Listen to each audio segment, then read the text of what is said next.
Well, okay, so let's say during that time, I approached you and said, listen, I want to do tax fraud. What would you tell me to do, and how would we work together for that? It wasn't no working together. I say during that time, what would I have told you? Is you the police? No. No, this is what I would have told them. Because nobody is approaching people saying, teach me how to do tax fraud. So if you approach me and say something about tax fraud, I'm gonna be like, are you the police? Okay, so let's just phrase it another way. You have a friend, we have a mutual friend, they introduce us. Look, this is Vlad. He's cool. I've known him my whole life. He's not a cop. Teach him how to do tax fraud. It wasn't like that. Like I wouldn't, you'll be teaching me. You'll be sitting there with me. Like how I was scary. Like my whole indictment, like I never even had an indictment. I don't know if you read it. I never was the one that was getting indicted because I wasn't reckless. Like I'm not going to sit. The game is to be sold, not told. I'm not gonna sit there and teach you how to do no tax fraud. Like it's not. It wasn't that easy. I'll probably say, okay, do you got some information for me? How about I file these returns for you. You give me a bank account or address, and I send you this, and I get this. Like, I'm not giving up my game. So that's probably what happened. And you still would have been happy. You still would have been good because the amount of money that was coming in at the time, you never had to work for again in your life. Well, by 2012, you're around 27 years old at the time. You were making like 100,000 a week from tax fraud. If not more. Okay. And then you linked up with a guy named Maurice Larry, aka Thirst. Yes. What happens next? I link up with Maurice, and basically we became a couple. He had his way of doing things. I had my way of doing things, and we basically just did our thing together. Well, right. He was a former drug dealer who got busted. And once he got out, he started working on scamming. And that's how you guys got together, essentially? So basically, back in 2011, I think so, him and his friends had a situation going on where the police went up into a hotel room and arrested some guy for his warrant. When they went inside the hotel room, it was an illegal search warrant. So they hit him with the RICO, organized fraud, everything, because they thought it was drugs, drug transactions going on. But no, it was actually guys in there using the free Wi-Fi doing tax fraud. So when they went up in Wait, hold on.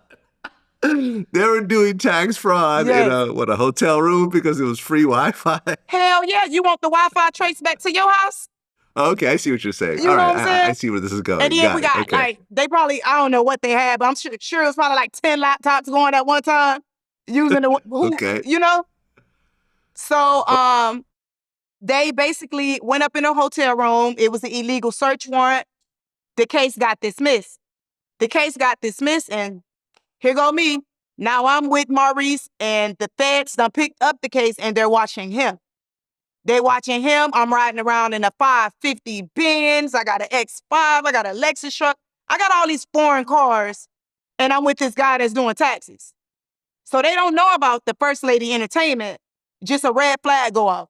And at this time, you got to think about it. Tampa, 2012, tax fraud pandemic.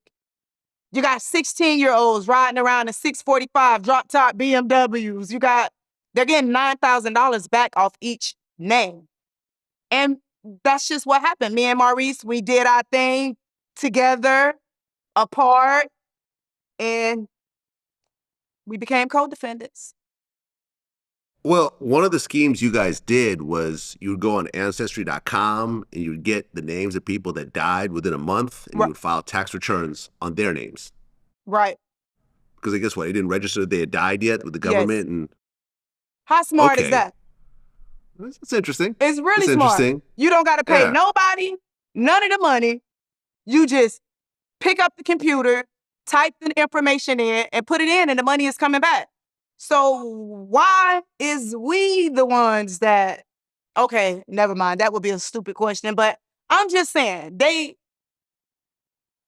was so many ways that they could have just said, let me put a stop to this right now. It's like, dead people, y'all are in the IRS office, like y'all allowing the deceased people tax returns to come back and be direct deposited into a bank account. And you got these people that never had shit in their life that's doing it. Like of course we gonna do it. I mean, How many cars did you have at your height when you were making the most amount of money? how many? Okay, so I got indicted in 2012. I had a 2013 Audi A8. I had a 2000 and I think it was a 2009 S550. I had a BMW X5. I had a Lexus truck. I had a Chevy Impala, and that was it. That was 5. 5 cars. 5 cars. And I guess you had bought a house and everything too? Yeah. Okay.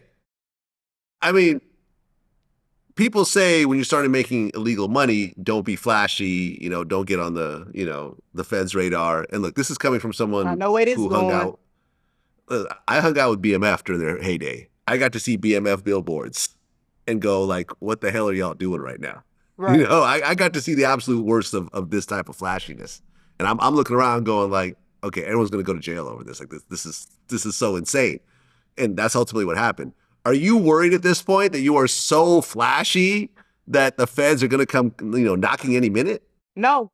Why would I be worried if you feel like when you're doing things like you're untouchable, you feel like the feds not watching you? Why would they be watching you? They need to be watching that person. They doing something bigger than what you're doing.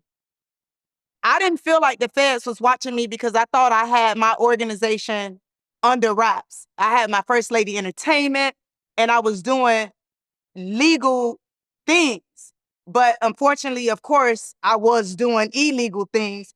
But I felt like, okay, with the First Lady Entertainment, I'm dating these ball players. I can make $100,000 in one night off a show. So I'm not thinking that they're looking at the tax fraud lifestyle or what I'm doing illegal because I feel like I'm just doing everything right. You know what I mean? But there was a time in 2012, I was at the Floyd Mayweather fight, and there was this Chinese guy. I had seen him already. Not to mention, with my legal side, I also was getting paid to just grab money and get paid to host nights at clubs. Like I can get paid, they'll be like, First Lady, I need you here at this club on this night. I'm gonna pay you this. All I need you to do is hold up the money and be like, y'all niggas come get these ones. You know what I mean? Like I was getting paid like 3,000 just to host, just to pick up the mic and talk shit. And I felt like everything that I was doing was right. But there was this Chinese man that I kept seeing everywhere. But I'll tell Thirst, I'm like, I just seen that man in the club. He was like, man, you tripping. Because the fans ain't watching me in my mind. But I know this man keep following me. And then I seen him in Vegas. We walking out of Sunglass Hut. I'm happy. I just got me he just bought me some $900 Cartier shades. I'm like, that's the same Chinese man that was in Tampa at the club. He like, babe, you tripping. It ain't nobody following us. Cause they ain't following me. They gonna follow his ass because he the one got the case. This is what I'm thinking in my head. And I be damned. That was the same Chinese man that was at my house that day to indict me. So he was the feds the whole entire time. But I felt it, but I was in denial because I felt like I wasn't doing anything wrong. But after you go land on that bunk, that cold bunk in prison, you just sit back and you think like, I remember this and I remember that. And yeah.